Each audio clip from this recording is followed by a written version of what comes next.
Šiame video parodysiu, kaip puslapio tekste kurti nuorodas į kitus puslapius arba svetainės, bei kaip įkelti failus, kad svetainės lankytojai galėtų juos parsisiųsti. Pirmiausia, norėdami sukurti nuorodą, turime pažymėti kažkokį tekstą, tada spaudžiame redaktoriuje mygtuką įterpti taisyti nuorodą.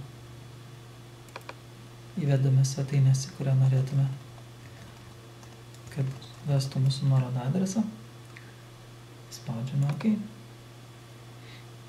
Redaktoriuje nuoroda nebus aktyvi, ji tik pakeis spalvą. Išsaugome. Ir pasižiūrėkime rezultatas svetainėje. Štai turime nuorodą, ji veda į kitą svetainę. Kaip įkelti failus parsisiuntimui? Taigi, panaikinkime šią nuorodą. Norint įkelti failą, veiksmai labai panašus. Taip pat pasirenkame tekstą, kurį paspaudus bus parsiunčiamas failas.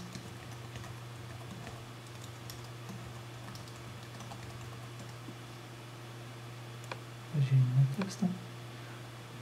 Spaudžiame įterpti taisyti nuorodą.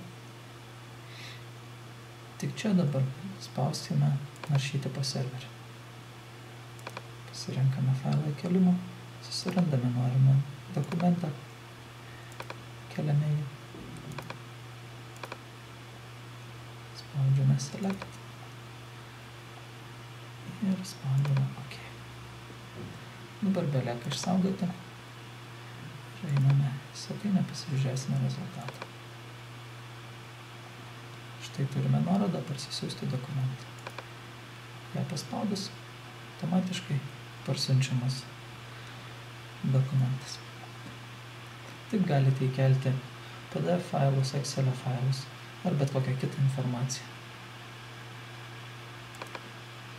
Taip pat galima padaryti nuorodą, kurią paspaudus atsidarys laiško rašymas. Tai yra, turime